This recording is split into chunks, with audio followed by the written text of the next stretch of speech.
long time.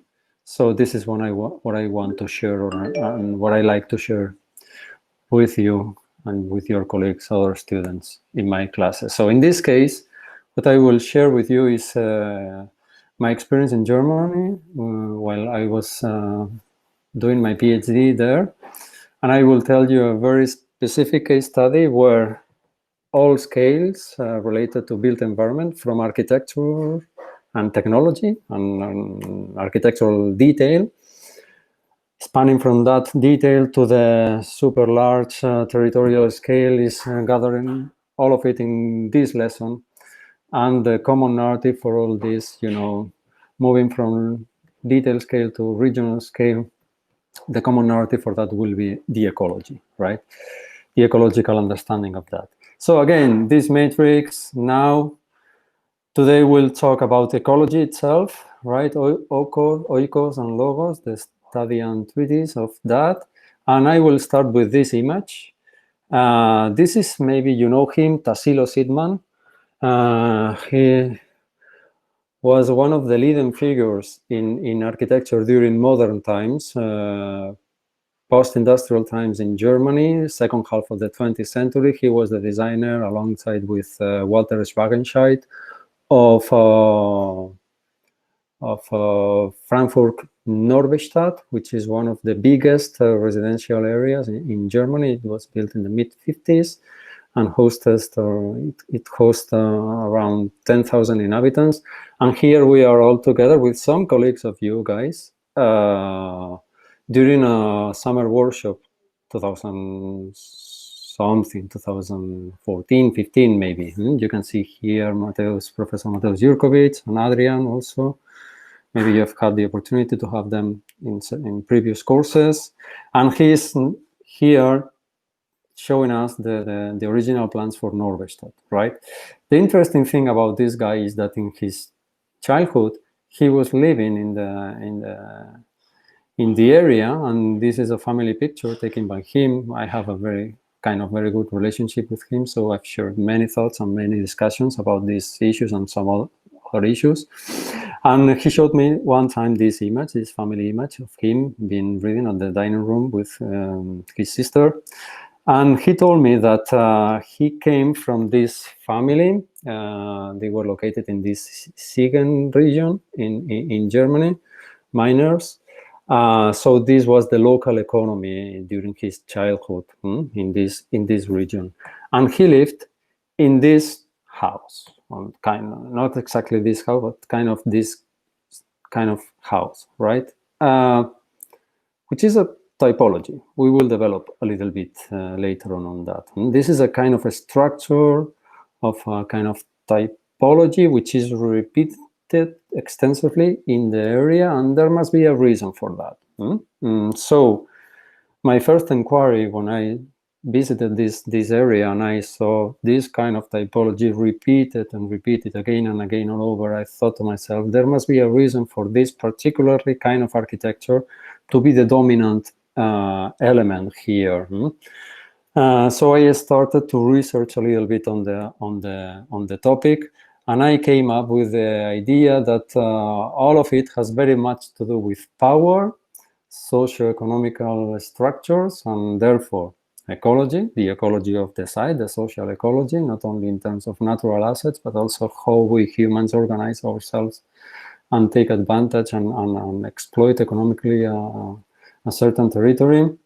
And it has very much to do also with industrial revolution and how this landscape became one of the most industrialized areas in Europe. The Ruhr region, maybe you know about that. All steel factories and steel production for most of the 20th century was taking place here. So I started to research and to try to build, to go to the origins of this particular landscape and architecture in this site. And I found the reasons, or the origins for that particular architecture in ecology. And this is what I would like to share with you. So I will start with the resource itself. What is the natural asset which is there and somehow has been, the underlying basis for this ecology, human ecology, to be developed in this particular region. Let me start with this map. There are some notes here that I would like, or I will need to check from time to time because I don't have all the information in my mind. So I will need to read some of it. And this is the region, the Siegen region. It's in Western Germany, somewhere between Hanover and Dortmund, right? So from very ancient times, this has been a mining region. Iron ore was discovered here 2,500 years ago, right? But the thing is that coal was not discovered here, so there was the need to process the iron through heating, but with no energy source available in the vicinity. So how to do that? The only way to take advantage of that iron and to melt it was to produce some kind of fuel that was obtained from forestry, right? And I will develop a little bit later on, right? So there is a resource there, iron, which is of no use if there is no the possibility to transform it into something else, into steel, during industrial times. So big question, where to obtain the energy source from if coal is not, or fossil fuels, petrol, is not available nearby. And this engraving of, what's the name of the guy? Maybe somewhere here. Well, I don't remember now, but it's the first handbook of mining in the medieval times. Give us the response, right? What do you see here? These are some images explaining all the mining process in pre-industrial times. What do you see here, guys? What is the dominant material in this area, or in this area? Wood, exactly.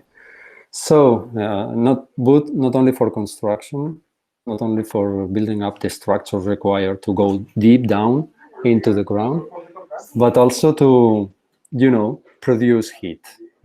So everything is about this process, right? The melting temperature to melt iron is 1,000 degrees Celsius, but it's only reachable by coal or by the transformation in wood into charcoal, right? And this process can be obtained through the forestry industry exploitation.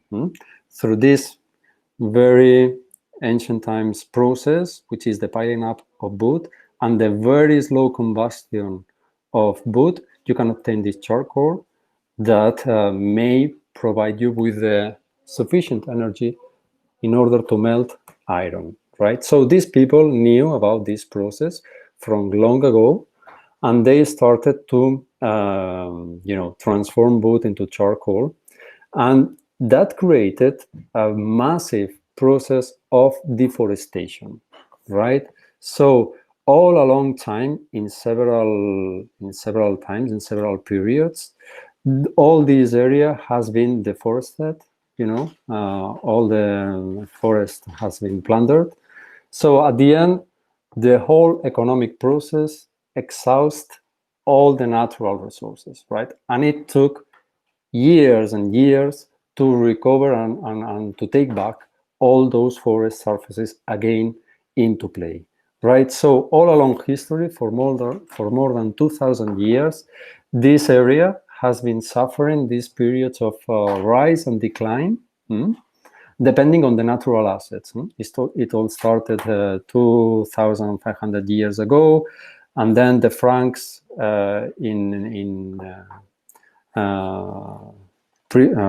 later on deforested again the land, and it took almost 200 years again for the forest to become an available resource on energy. So it's all about the balance between the natural resource, the economic exploitation, and how local economy goes up and down depending on these existing natural resources, right? So the chronography or the history of the site show us how in different periods this process it's expanding and contracting, right? Imploding and exploding all along time. You see here where we are located. This is the region, right?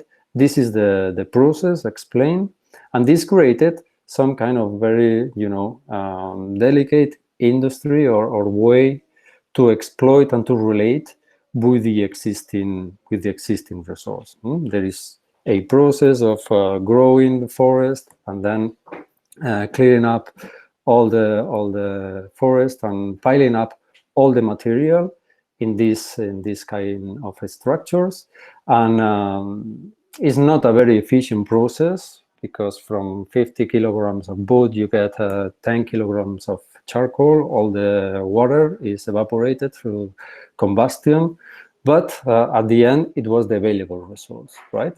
And it created a kind of local industry and relation with the environment, right? It's not natural at all. These forests shouldn't be seen as wild areas. Rather than that, they are crops. Here, the forests are grown in order to obtain that kind of resource. So, what happened in more recent times, right? Around mid-15th century, a new sustainability order is imposed. The name of that is Hauberg. It's the crop of the mountain, let's say. That would be the translation. And it was codified, written down in the shape of laws, in the shape of something mandatory for everyone to follow, around mid-16th century, but by this guy, the Count of Nassau, right? So it was established a very balanced system of cooperatives. All land was commonly owned by municipalities, right?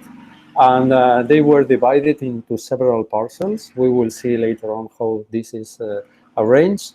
And there were some kind of regulations that affected not only the landscape. As you can see here, there is a balance, as we saw also in the Catalan case, between the crop fields and the forestry, but also at the architectural level. We will see later on. This is how some of these areas look like even today, because some of these areas are kept not as a fully productive territories, but as a kind of collective memory. People still remember how these areas were exploited and what is the rationale behind that. So what we see here is the coexistence of these, forest masses, crop fields, the residential environment, the factories, processing and transforming the steel and the iron into steel. And going into details, we will have a look to some of these forestry areas. This is how it looks like, right? So everything is based on the 18 years period, right? That is the time that takes for a birch, which is the dominant vegetal species here, to grow and to be prepared as a fuel material, to be transformed from wood to charcoal, right? So all pieces, all cooperative lands are divided into 18 parcels, and everything is very well planned. You can see here for each parcel, which is the year where the trees are planted, right? So stretching from 2014 to 2031, something like that, right? So the whole land is exploited in these, very limited, very well-bounded areas, right? And there is a rotation of crops. Once the trees are cleared out, there is a period of for the fields or for the land, for the soil, to rest a little bit, to recover, to take back the nutrients, and then some kind of specific crops are planted in order to increase the level of nitrates underground, and then cattle enters into it in order also to enrich through animal disposal there also to enrich the land. And then the vegetal species are planted. It takes up to 10 years for the tree to be, mature enough to be clear out. So everything is very well planned in terms of timeline, right? And this is something very, very important also when it comes to ecology. It's not only about space, but most importantly, it's about time, right? So programming, not only designing and planning in space, but also programming in time is something very, very relevant when it comes to ecological cycles. So this is the cycle of the whole exploitation area, but also along the year, all the community is structured and organized around this economic cycle of exploitation for this land. So during February, and depending on the seasons, of course, there are some activities that relate all year round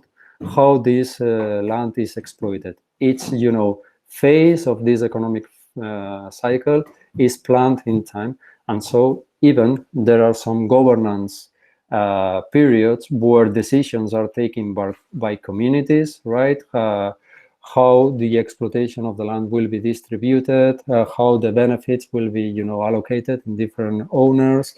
So there is a lot of social discussion, and all the process with the, the technology required for that process to take place is also planned here. So my point here is that every rigorous, serious, consistent ecological approach must go beyond the physical element. It also involves some, social elements and, of course, technological elements. These are very basic. They are related with, peasants and, agricultural activity. But this applies to any kind of economic exploitation. And from the, organizational standpoint, there are boards, different entities, governance bodies, all related to each other, and they, established a very complex, very dense network of relations of decision making and flows of benefits going up and down and relating with all the different agents and actors involved in this particular exploitation process, right? So at the end, what happens with this? What is the translation of this very complex system of exploitation? What is, this physical appearance when it comes to architecture? It ends up with this particular typology. What do you see here? This is a, let's say, very common, ordinary street of Siegen, one of these villages located in this area. What do you see here, guys? Because what I see, it's a very honest deployment of architectural technology here on facade.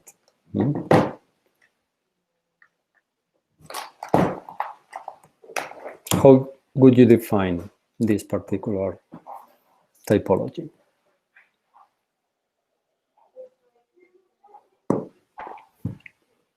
Well, I will answer for you. Technology is very apparent on facades, right? The structural material, wood, it's shown with honesty on the facade. This is this wood and timber framework, this structure that shows very explicitly on facade. Houses, they have kind of similar size. That's and the proportion between openings and opaque facades are quite the same. That's due to climate reasons. I mean, how much light is needed, natural light is needed inside the house. Also, it has to do with thermal exchange between interior and exterior. But most importantly here, what I want to refer is to the technology behind this kind of typology, the timber framework, right? When you see this kind of repetition of a typology, there must be something behind. In this case, there is a code, a legal framework, right?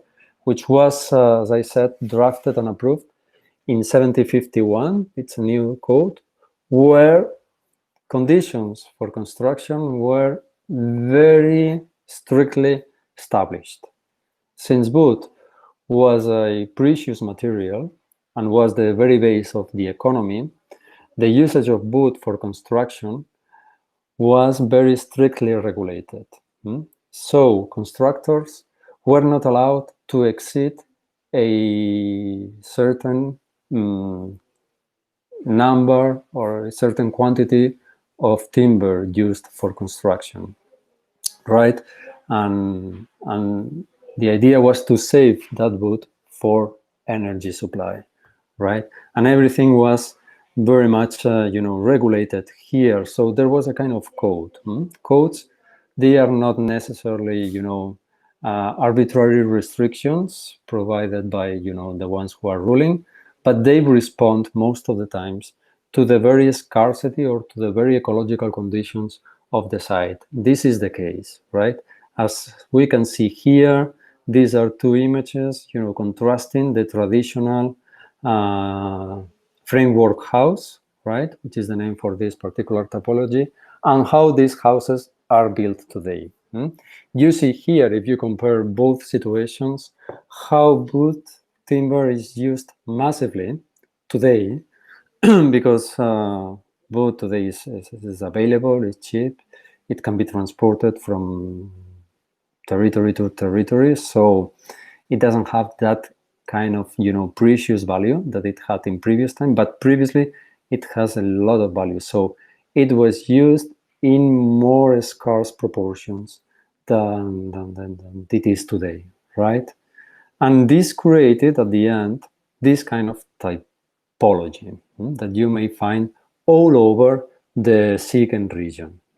This was documented, it was identified in the first place by this couple of artists. They are Swiss, they are the Becher couple, Bernd and Hila Becher. They were photographers, and they identified this particular identity of the site, the reasons of which are found in this ecological relation with the natural assets, the existing resources, right? So my point here is that not today, unfortunately, because energy is so fluent and so available to anyone, and materials flow from country to country, and we export concrete and steel from country to country, and of course this creates a lot of inequalities and conflicts. But in previous times, when energy was not so available, human activity needed to be very careful, very aware what were the natural assets and the resources at hand when producing, in this case, residential fabrics. So all this, existing identity in the Siegen region was documented, as I said, by this couple, and they have been acknowledged as one of the leading, artists during the 20th century. They somehow tried to prove, or through the research project that took them more than 20 years, they, visually, proved that this architectural identity had very much to do with this ecological issue that I'm referring to in this lecture, right? And they exhibited their work worldwide, and you may find a lot of information about this in this couple of books. The first one is related with this residential typology. It's called Framework Houses. It's a very nice book where you can, as structural engineers or architects, you may discover or disclose which is the rationale behind these old houses. They don't touch the ground directly. The wooden timber framework does not touch the ground for obvious reasons, in order to avoid humidity to go up through the structure and to damage the timber. But there is a kind of stony basement for all houses. And then, of course, for climate reasons, roofs are not flat. They have these slopes so that water can be evacuated easily. And there is a proportion that keeps constant for all houses, right? Because there was this regulation behind that. Every constructor was only allowed to use a maximum quantity of timber in the houses, in the construction of the different houses. Other than that, there are other reflections. For instance, the most critical element when it comes to a structure is the corner. That's why these diagonals appear in all houses, and the two levels, very much related also with local economy. The ground floor level was devoted most of the cases to the living room, but also to some local family managed economic activities. And then the second level was used for residential purposes. And then under the roof, there was this third level. So we may, pull out the strings and discover what is the way people in general inhabited this space, and how social life, expresses in the shape of architecture, right? They also research a little bit on the industrial typologies, the big scale infrastructure in more recent times, in industrial times, how water provision was managed and planned in this area. Everything in this book, in typologies, is related with this idea of how not only wood in this case, but also water was managed in this particular reason. So today, what is the landscape today? Or this is pre-industrial, right? Before coal or petrol was available in this area, or electricity, right? So what happens when industrial revolution comes in? Everything becomes a little bit messy, let's say, right? And there is a big confusion between the identity of the place, right, which is established by this repetition of this typology, but still identity is part of the collective memory here in place. So people in general, they tend to replicate that. You see here in this image, which I particularly like very much. You can see here some of the pre-industrial houses here. Some of them, they have been transformed. I mean, the framework does not appear so explicitly on the facade, because people, they tend to code that with painting and plaster and so on. But still, you may find some of the houses with this appearance. But the interesting thing about this picture is this facade, or this front here. Paradoxically, this kind of identity is replicated here. You see the framework in all these buildings, but they are not single family, they are multifamily buildings, and they are replicating that image, but with no sense. I mean, the structural system behind that is concrete, right? Slabs, and this prefabricated, in some cases, concrete structure. But still, since they are kind of proud or or fond of this identity, visual identity of the site, they replicated that on the facades, right?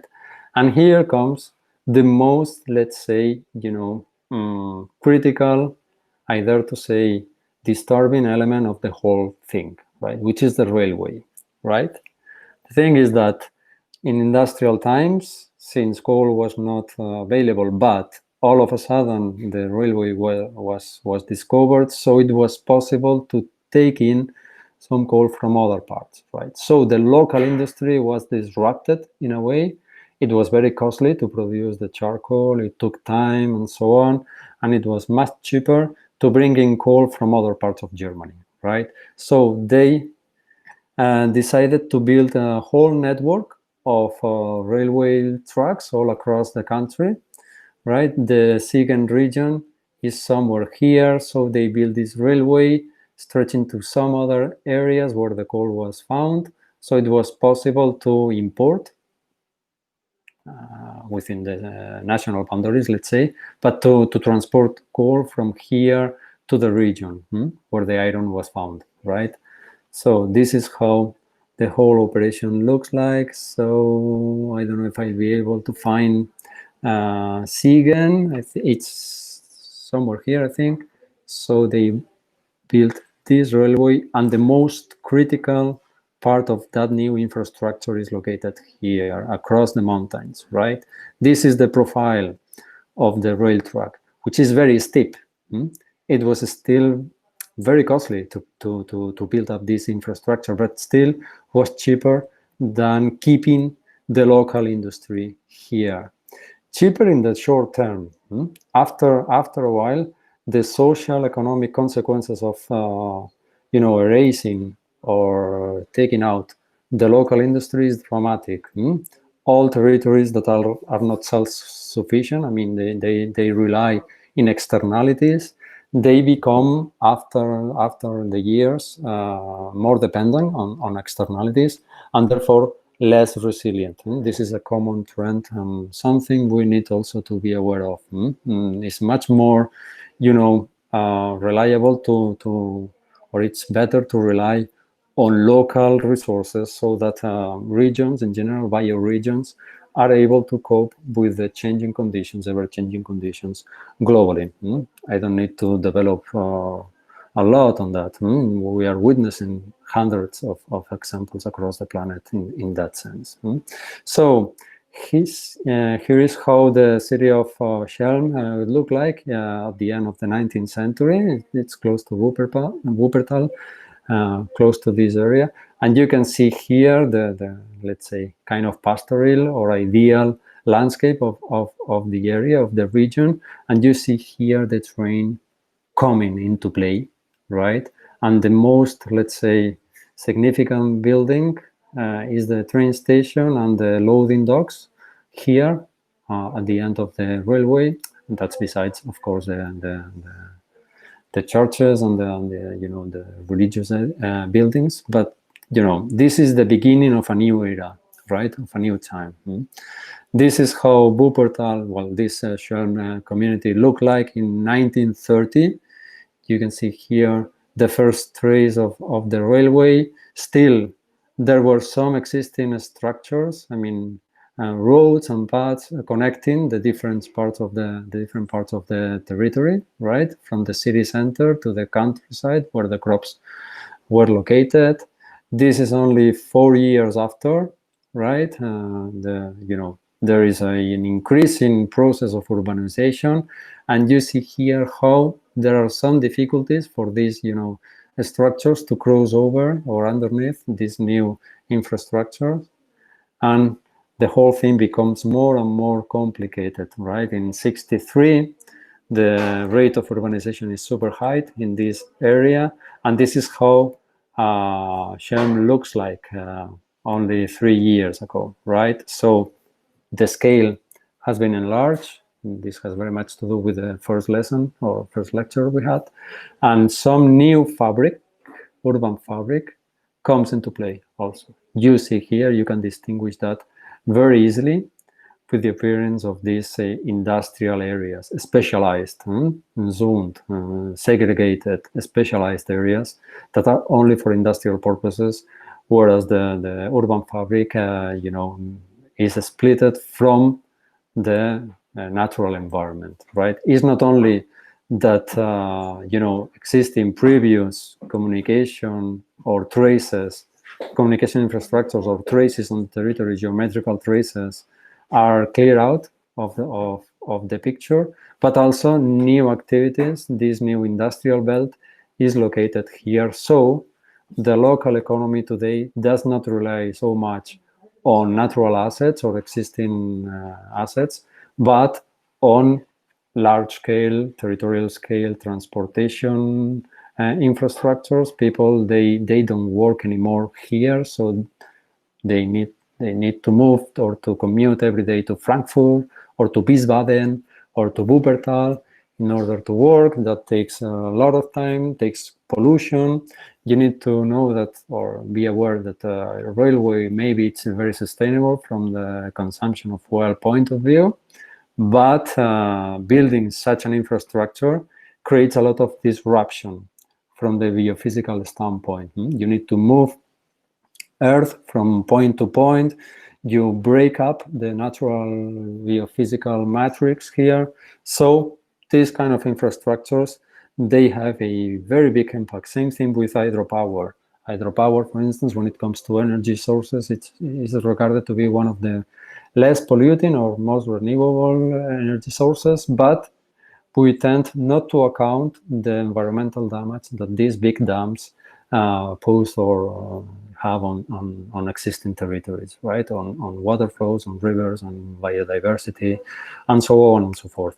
So when analyzing or identifying the environmental impact of infrastructures in general, is not only about accounting for the running of those infrastructures in present time, but also accounting what is the effect of producing them, but also what will be the effect in the future if these infrastructures become obsolete. And we will see that in a while, right? So, well, when it comes to the environment, right, this is how Essen, another close by community here, looked like in 1840, and 90 years after, how it looked like, the urbanization process and the disruption of the many environmental values, the existing water flows, and rural paths, crop fields, etc., right? This is how it looked like, and this is how it looked like only 30 years after. Right, so mining activities, new industries, the appearance of residential environments for the working force here. So the whole economy, and the appearance of the railway and the fossil fuel economy create tremendous impacts on the environment. And this is how it looks like today, right? One of the most polluted areas in Europe, right? And as I said, this kind of economy, since it's not dependent on local assets, everything is globalized, is very weak in terms of its resiliency. And in Europe, starting from mid-70s till early 90s, there was a delocalization process. All these industries were removed because the production of steel was cheaper in some other latitudes, in China, Korea, and so on. So a huge area, the whole Ruhr Valley, which was the powerhouse for European industry during almost a century and a half, was dismantled, right? Because all of a sudden resources were more available in some other latitudes, and most importantly, even workforce was cheaper in some other parts of the planet.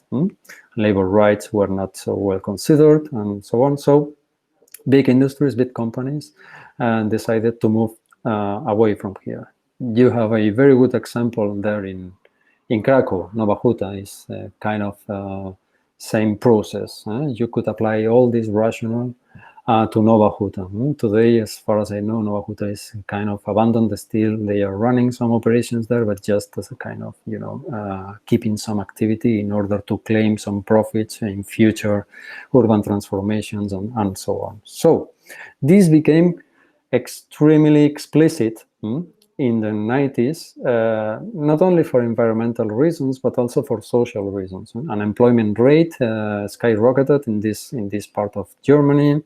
This is a huge, vast territory. It's 300 kilometers long per 40 or 50 kilometers wide, all along the Ruhr Valley. So there were millions of people depending on that industry. Directly or indirectly, there are some activities that are around this steel industry. So all of a sudden, a big mass of workers were out of work, and this became a critical issue, right? So I don't know if you are familiar with IBA, the International Baustellung. That's a kind of international, architecture event that happens it depends, but initially it happened every 20, 30 years. The first IBA took place in Stuttgart in 1927. Maybe you know that experience. The motto or the main concern at the moment was modern residence. So big, very acknowledged architects globally or internationally were invited to partake in that kind of competition, but it's kind of exhibition where architects, they not only design, but they build their kind of prototypes. And you may find there buildings by Le Corbusier, Mies van der Rohe, you name it. Walter Gropius, Fred Forbat, Hans Meyer, Peter Out, Mark Stamm, all the big figures at the time, right? Then in 1957 in Berlin, there was the second EVA, and again, the topic was the same, how to re-inhabit the city after the Second World War. So again, Alvar Aalto, again, Le Corbusier, Oscar Niemeyer, all these big figures, they built their prototypes there. Well, they are now regular neighborhood. People are living there, in very nice buildings. You may find them for sure published in many books. So, and then in, again, 1987, there was the third EVA, also in Berlin, and again, in that case was the kind of counter-reaction to the modern movement. So Aldo Rossi, the Krier brothers, and many, postmodern architects also partook in this experience, and they built some buildings, multifamily buildings there. So there is this kind of tradition in the German context to every 30 years think about what is the future of architecture. So after 1987, the third EVA, there was the fourth one. And for the first time, it took place early 21st century, right? And the topic for that EVA was not, this urban scale fragment, which was the tendency in previous editions, but the whole territory. What is the problem now? They are very good at EVA imposing the right questions, right? Then we may discuss about the solutions, but the right questions are very well identified in every EVA edition. So the question there was what to do with these super huge post-industrial territories, right? So the whole thing, the site for reflection was not the city itself, but the territory. And they took this Ruhr area as an experimental field, and they started to devise and to propose strategies for the reactivation from the social but also landscape and architectural standpoint of that particular territory. And there were 7 lines of reflections, which are listed here, right? I won't read them because we are running out of time, but just for you to know some of the interventions or the reflections about that. First one was phasing and timeline, how to program in time all the interventions. So there was this idea of taking the whole territory and design it at the regional scale with some biking, sustainable mobility infrastructures, the recovery of that area and the transformation of the the industrial economy of steel production to the more, let's say, leisure and thematic park economy, right? So plenty of facilities were located all along this territory in order to make it attractive for people to visit and to spend some days and to wander and travel around and to visit and to know about this territory. So there was a kind of go for the touristic industry, which today it's massive globally, right? Well, we'll see what happens with this coronavirus crisis, since we are not allowed to move as freely as we were only 3-4 months ago, right? Ecological remediation or restoration, as you can imagine, the soil and the water streams were very polluted here. So this is the kind of same thing we've seen before. Gray infrastructures, canals, and this very engineering focused approach to water to move. The idea was to move from this image to this one, right? So water streams become active elements of the biophysical matrix, right? And well, this is the kind of summary of all interventions, where, as you can see, even the geometry shows us how the biophysical matrix and the topography and the existing water streams are playing a big role in this restoration. Well, I will go a little bit fast now. There are some nodes where, you know, these touristic activities are taking place, some kind of centralities, mainly related with existing, you know, facilities that are refurbished and recovered. So the social process is very important, the governance, the different bodies, again, how they are structured and how they interact with each other, what are the, you know, the different levels from economic, social, ecological, infrastructure, and, you know, kind of participatory process level is also part of the reflection. How to move, again, from this gray infrastructure to this kind of touristic appropriation of this site, which I must say, personally, I think it's kind of there's a risk here in becoming a little bit predatory in using these kind of resources, and we know a lot about that here in Barcelona. And well, the infrastructure reconfiguration, the transformation of polluted lands into, you know, thematic parks, public lands at the regional level, and how to make them attractive for people to visit, to learn more about them. This is how they look like today after restoration. The transformation of previous existing infrastructure, railway infrastructure, into biking lanes. I mean, there is a whole network across Europe of abandoned rail tracks that are transformed into biking lanes. It's possible to bike from southern Spain to northern Germany today by bike, just by following these abandoned rail tracks. In most of the cases, they are in place today, and it's possible to bike. I've done part of it myself.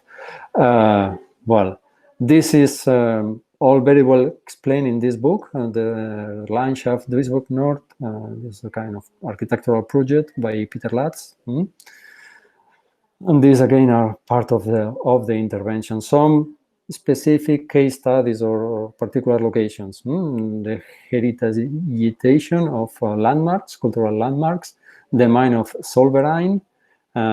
This is how it looks like today. This is the master plan for the whole area. What kind of activities? It's a worthy place to visit today. You have the chance, since you are not that far away from here. I strongly recommend you to go there and visit. This is a project partially by West 8, which is a Dutch office, landscape office. Maybe some of you, if I remember, Jalil, you studied landscape before, right? So maybe you're familiar with West 8 and their proposal for Solverein, and also OMA and Rem Koolhaas took part on this master plan for the area.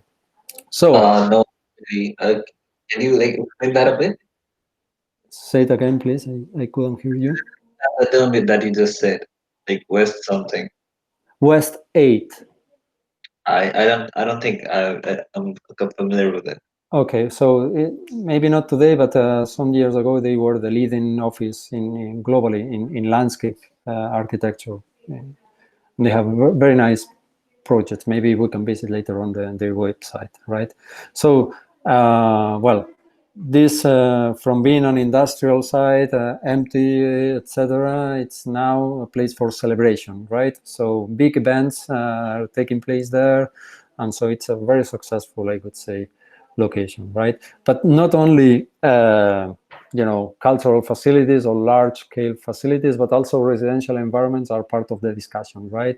So existing colonies where workforce was living, they are being complemented or transformed into new areas with very high standards, and even previous polluted lands, they are also remediated and improved in their environmental qualities and integrated into the new proposal, right? This is the Schugelberry estate in Gesselkirchen, right?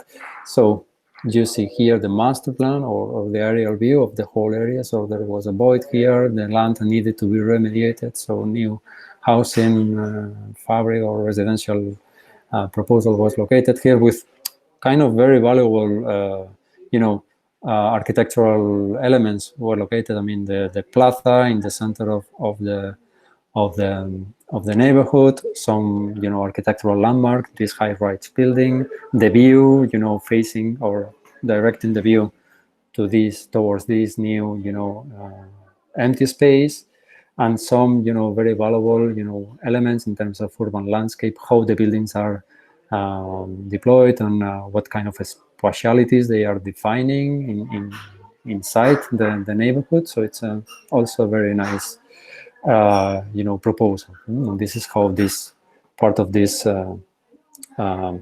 residential neighborhood looks like today, right? Facing, this element, which is for people to visit and to enjoy, right? So it's about integration of the several aspects.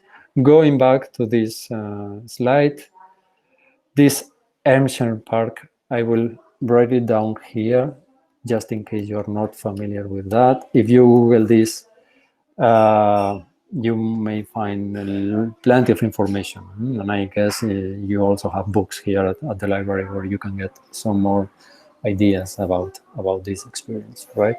So, yeah, very briefly, there is 1 minute left. So you have questions.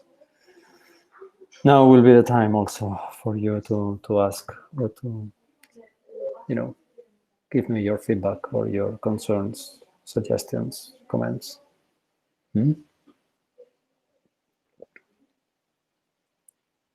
No comments? Okay. We'll have the chance this afternoon also to discuss if there is something that comes to your mind and you want to discuss about this afternoon. Okay. So that's it. We'll meet again this afternoon at 4 o'clock. There is a list for review this afternoon, and we'll see later on. Okay. Thank you so much. Thank you. See you later. Later. Bye. Bye. Bye. Thank you.